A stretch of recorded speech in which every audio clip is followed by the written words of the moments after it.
In 1980, there were 40 unique game releases. By 1984, that number had dropped down to 14. What happened was a little thing known as the video game crash of 1983. Now, you may have heard of the stories of excavators finding thousands of unsold Atari 2600 console games in a landfill in New Mexico back in 2014. But it wasn't just consoles that were affected, as both arcade video games and pinball machines saw massive losses. And as those losses started, desperate executives were trying to copy anything that had worked in the recent past, with often disastrous results. There were some bad games on this list, but none were worse than these horrid arcade video combo machines. These things gave you a bad pinball experience combined with a bad video game for twice the price. It's no wonder they didn't catch on. But this video is about the 10 best pinball machines of that era, starting with Black Knight. This game changed everything. 13,000 units sold. It had speech. It had a 3-ball lock on an upper playfield. It had everything going on. When this game rolled into the bar or bowling alley, it blew the minds of hundreds of thousands of pinball players. No one had really ever seen something like this. The game had amazing effects, great sound. The Black Knight, voiced by Steve Ritchie, taunted the player. So, okay, why do I only have this game at number 10? Well, it comes down to the gameplay, which unfortunately did not age well. The main gimmick of this game is getting the 3-ball lock on the upper playfield. It activates triple scoring, and then the rest of the game is the same, just everything scores more. And skillful players can pretty much just get this multi-ball to start over and over again. There really is never any reason to play down on the playfield below, unless you happen to activate the hard setting, which forces players to shoot the little turnaround loop to light the lock. But in most cases, you'll just be going up top all day over and over again, and that's about it. But hey, it's still a great game. It's so good, in fact, that a lot of the games of the 1980s were pretty much directly copying this gimmick. There are so many games that had an upper playfield with 2 flippers on it that the player plunges into. That's the Black Knight template. That's what everyone was copying off of. And pretty much all of them just aren't nearly as good. Some of those awful knockoffs that Control-C controlled V'd an upper playfield were Split Second, Solar Fire, Jungle Lord, BMX, or any of the Italian Zaccaria pinball games. By and large, none of these are really worth talking about, but it's obvious the impact Black Knight had on the pinball industry, which frankly, it had it in a stranglehold in the early 1980s. Next, we have Frontier by Bally. I used to hate playing this game. That was until I was re-educated by none other than Keith Elwin to learn that this game is actually amazing. For starters, it has an interesting theme and perfect theme integration. Frontier. It's a game about being on the frontier, out in the wilderness with just the chirp of crickets to keep you company at night, and predators lurking all throughout the land. Players going through the top lanes are progressing the den of predators. And as best as they could in the early 1980s, the synthesizer chip in these games is generating unique bird, cricket, and wolf calls and many other sound effects to correspond with all the animals in this game. The rules are also great. Each part of the playfield has its own risk and reward element to it. Shooting the inline target bank is a bit dangerous, but it lights the spinner. Shooting the spinner is great, but you give up on collecting bonus X if you miss the drop targets on the right. And there's another bonus that can be built throughout the game that can be collected by skillful nudging up top on the playfield. The one downside of this game is its big, hungry outlanes. These large slingshots really send the ball side to side, and you've just got a wire separating your in lane from your out lane, meaning you're gonna have a lot of balls drained. In a way, to new players, it can kind of feel like this game is just playing itself when the ball is bouncing around in the pop bumpers. But there is a lot of skill here when you do get into it. At number 8, we have Centaur by Bally. This is one of the most interesting looking games ever made. It's only a 3-color art package, black, white, and red. And the centaur in question isn't a half-man, half-horse, but rather a half-man, half-hog. His lower body is a souped-up badass motorcycle, yet he still has some human legs that he can use as a kickstand. As zany as this game is, the suits who ran marketing over at Bally didn't lean into any of the interesting backstory in the marketing material, so I don't really know where this idea came from. Only that it's awesome. Bally chooses to promote this game by telling you that yes, it is a pinball machine with pinball scoring features, and it does have a multi-ball. When you start this game, there's an amazing sound and speech package. A very dark, oscillating arpeggio pattern plays, and it changes as you make more progress throughout the game.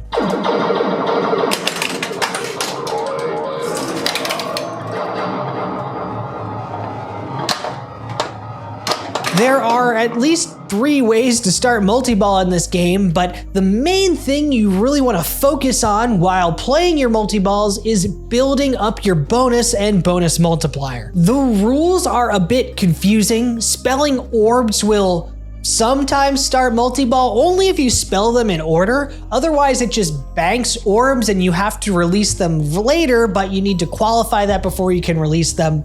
You can also start multi-ball in some settings by going through the inlanes. And speaking of those, there's actually a pretty cool nudge feature in the outlanes, allowing you to bounce the ball back in play. Whenever you start multi-ball, the best strategy, honestly, is just flailing wildly, as nudging the ball back through the outlanes doesn't actually require nudging, it can just happen automatically. Then you're kind of in this weird centaur zone where you're just trying to crush as many balls in play as possible, build up your bonus, hit all the drop targets, so it can become a little crazy, but the beginning of the game is really cool. At number 7, we have Alien Poker by Williams. Poker-themed games were absolutely huge in pinball in the 1960s and 70s. In fact, players spent a lot of time shooting at cards all throughout this era. But this game's different because instead of you playing poker,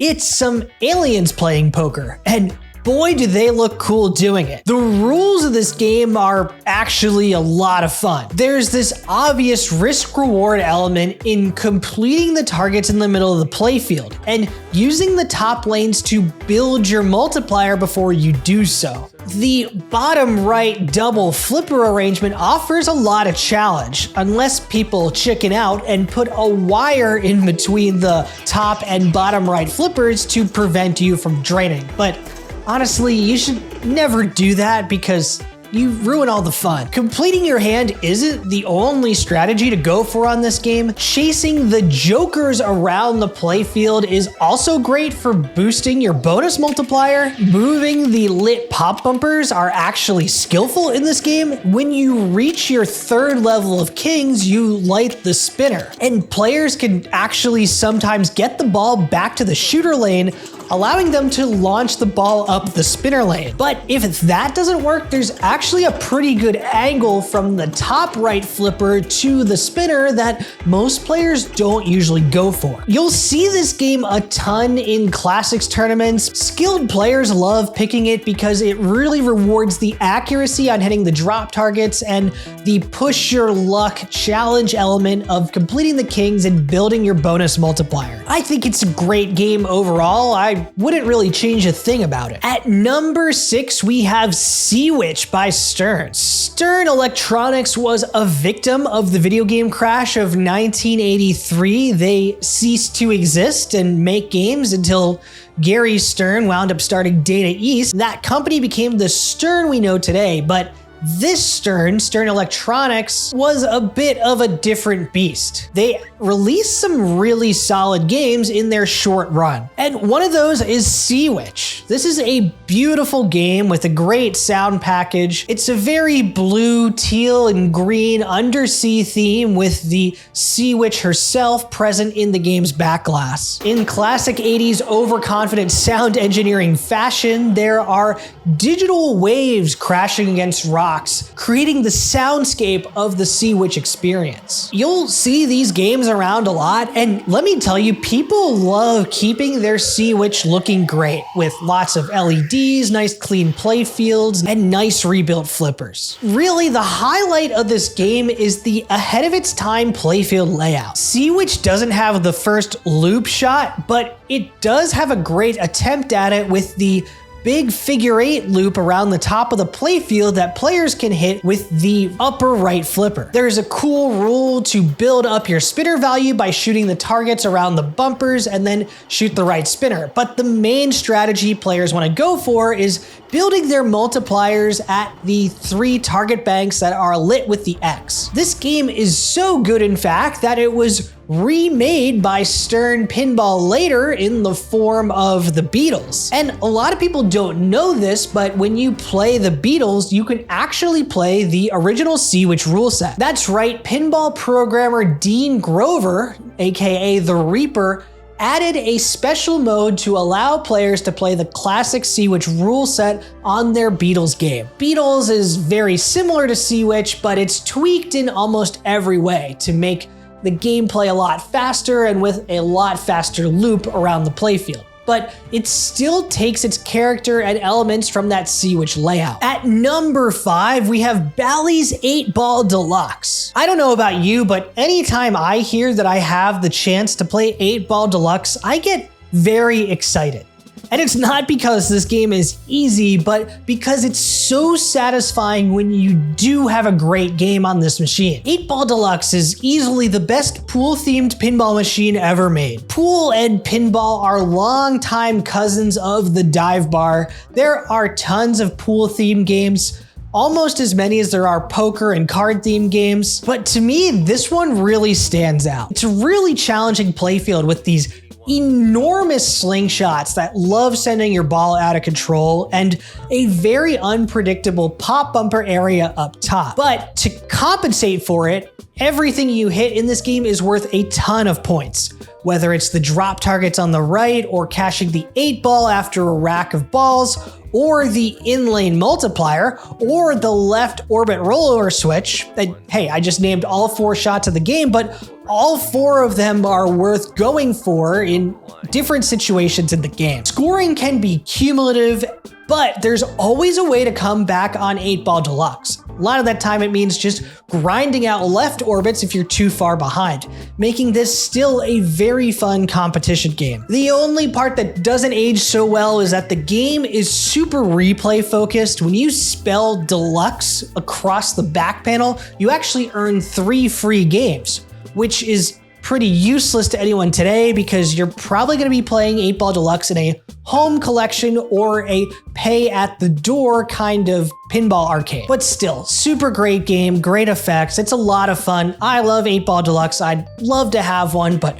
man, they cost a lot of money. Tied at number 3, we have Time Fantasy. Now, the haters may say that Time Fantasy is overrated, but I disagree because I went through the list and there was nothing but garbage throughout the year of 1982, and this is the only game from 1983 that even made this list. And in order for this game to rise to the top in this horrendous area of horrible pinball and video games in this massive crash, the designers and the artists really had to think outside the box. And boy, they did with Time Fantasy, a game that is themed around being on psychedelics. At least I assume that's the plot of the game because there's mushrooms all over the bottom half and this amazingly drawn snail right in the middle of the back glass. Williams was not playing it safe with this game. This was an off-the-wall theme with an off-the-wall rule set to match. Players can start snail time by spelling time at the left stand-up target. In order to do this, players must time their shot to hit the correct letter in the word time, a rule that was stolen and used over and over again by Stern programmers, like Lyman Sheets on The Walking Dead with the bloodbath targets,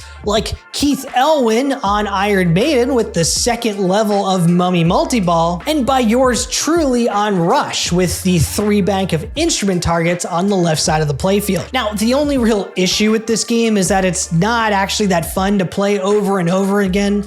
The main strategy in Snail Time just becomes draining as fast as possible to plunge back up top and score more lanes.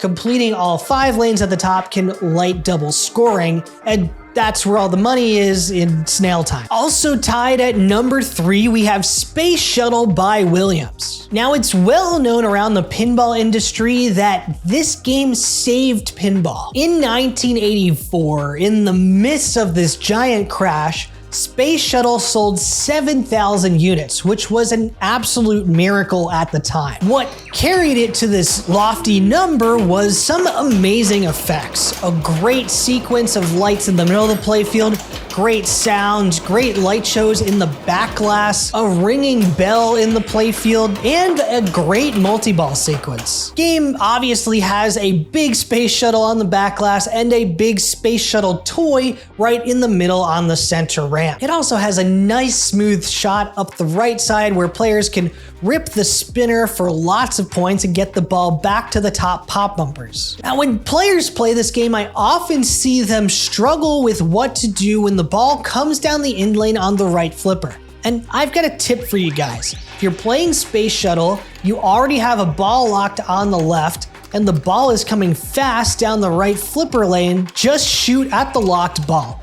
You'll just hit the ball that's already locked and you'll get a nice live catch on the left flipper. Otherwise, I've seen so many players try this early shot at the ramp that never works, sends the balls into the pop bumpers. Guys, just don't do it. Just shoot at the free lane that gives you the trap on the left side. I don't care that it's not worth anything. It gets the ball under control. And with that PSA out of the way, let's move on to number 2. Heading back into the early 80s, we have Fathom by Bally. This, like Sea Witch, was another beautiful undersea themed game, but this one plays much better and is much more interesting than Sea Witch, which brings it up to the top of the list. There are 2 inline 3 banks guarding locks, and the player's objective is to lock the ball and get it out of the lock for double or even triple scoring if the player gets 3 balls in play. Then while they're there, they can either shoot a lit spinner, which is a really cool shot back to the top lanes, or some drop targets on the left. The way these inline targets are oriented, especially on the right, mean that the ball loses its momentum and sets up a nice shot to the upper right flipper, which can be flipped up top into this really interesting turnaround shot to hit the drop target bank or lock the ball up top. In fact, this upper flipper is pretty much the only way to get the ball back up there, save for a lucky bounce. It's got reversed in lanes and out lanes, which make nudging at the bottom really fun, and 2 different bonuses, because 2 is better than 1. Gottlieb, you should have been taking notes. And our number 1 game of the 1980s is Stargazer by Stern Electronics. And unfortunately for everyone, this is a super rare pinball machine. Less than 1,000 were made. And what's so disappointing about that is that it's really an awesome game. I don't know why people didn't buy it in the 1980s, but it looks and plays amazing. It's a Zodiac themed game where players can shoot the targets around the playfield to collect the different astrological symbols, but the main thing you'll be doing on this game is trying to light and cash in your spinners. And there's 3 spinning targets on this game. The ones on the left and the right can be lit with the rollovers around the in lanes of the game, while the one at the top is really interesting because players can light it for up to 4,000 points depending on the timing of when the ball hits the top drop target bank. But as long as those 3 targets are raised, the value will not be set. Scoring on this game is explosive, but there's chaotic action all around the playfield, as the interesting in lanes, not in lane, and slingshot configuration means players always have to be on their toes because they never know where the ball's gonna go. Other than that though, it's a pretty standard pinball machine and pretty standard fun. And those are the top 10 games of the 1980s, but wait, am I missing something? Is there a game I forgot to mention? Is there a number 0 on this list? Yes, there is a number 0, and it's Bally's Flash Gordon. Now, remember how I said that after Black Knight, pretty much every upper playfield game was bad? Well, this is the exception to that rule, because Flash Gordon is better in pretty much every way, because Flash Gordon is the best game made during this time period in pinball. And if you don't believe me, then what I need you to do is watch the best pinball game ever played in a tournament, which was the finals of the Open between Keith Elwin and Escher Lefkoff, where Escher was able to defeat Keith by just 6,000 points on a 1.5 to 1.49 million point game of Flash Gordon. Everything on this playfield is super juicy to hit. Lit drop targets are worth a lot. The bonus multiplier is worth a lot. The scoring multiplier is worth a lot. There's an inline bank that can give you an extra ball. There's a bonus collect shot up top. There's points for getting back up the upper playfield and back into the shooter lane. There's all sorts of crazy angles on this playfield that make it just so interesting, fun, and challenging at the same time. Plus, the effects and sounds are just phenomenal. There's great speech on this game, super quotable, even though it's only saying one word at a time. And true to its name, there's a big giant flash bulb in the middle of the playfield that shines on the player's face when they're doing well. So in a way, upper playfields were redeemed. At least they were in this one moment. And with those 11 games behind us, this wraps up the top 10 of 1980 through 1984. Now, if you like this list, please subscribe. And if you didn't like any games I left off this list, well, there's a comment box below.